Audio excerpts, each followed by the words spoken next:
This post-holiday weekend back to work Tuesday night puts us at day 957 of this Trump administration. A dark ending of summer if you've seen the coverage of the latest mass shooting in Texas, the boat fire that killed 34 people in California, and the cost in anxiety, if nothing else, to millions of Americans in the warning area of an approaching storm that has already done so much damage.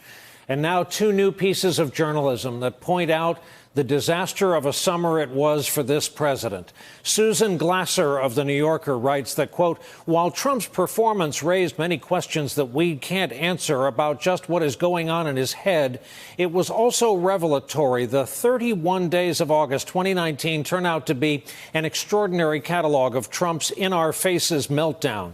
Her tally of his social media posts comes to, quote, 680 in August, and the volume seems to have been turned up along with the frequency.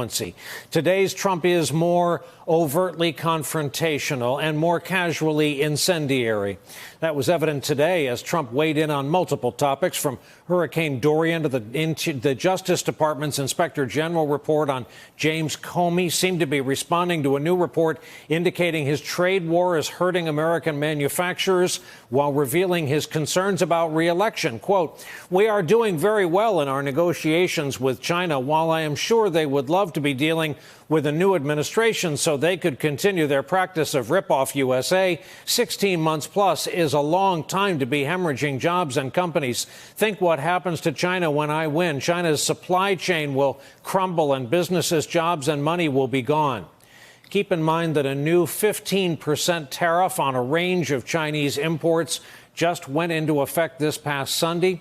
There was also the revival of Trump's ongoing feud with the mayor of London, of all places, who criticized Trump for playing golf over the weekend after canceling that trip to Poland to monitor Hurricane Dorian. Trump responded with, quote, the incompetent mayor of London, Sadiq Khan, was bothered that I played a very fast round of golf yesterday. Many Pols exercise for hours or travel for weeks. Khan, misspelled, should focus on knife crime, which is totally out of control in London. He is a terrible mayor who should stay out of our business.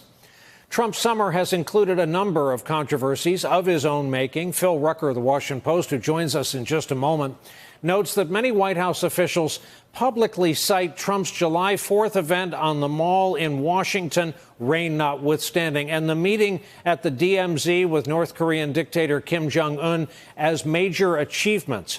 Rucker and his colleague Ashley Parker write that privately some of Trump's aides and advisors look at his summer as, quote, a period of missed opportunity and self-sabotage. In the final lull before the 2020 campaign starts to intensify this fall, Trump could have worked strategically to solidify his position, broaden his appeal. Instead, his words and actions this summer serve to further divide the country and to harden public opinion. A reminder now of what that sounded like. If they're not happy here, they can leave. They can leave. And you know what?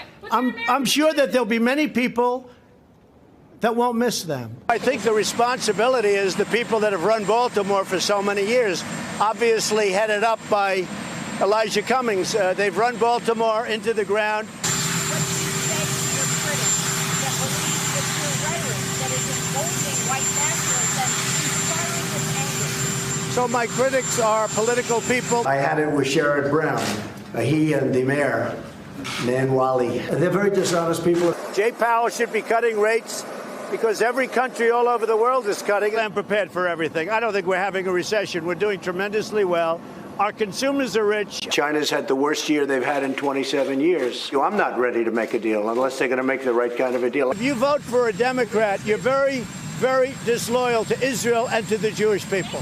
That having President Putin in what was the G8, he was a member of the G8, and I heard he was a good member of the G8. Having him in, I think, is more of an advantage. President Putin outsmarted President Obama. And a new controversy just emerged today after we learned Vice President Mike Pence is staying at Trump's hotel while on a trip to Ireland. It puts him and his entourage 181 miles away from where the vice president held meetings in Dublin, where there are a lot of hotels. Today, Pence's chief of staff, Mark Short, explained that Trump did not so much request that Pence stay at his hotel, but it was, quote, a suggestion.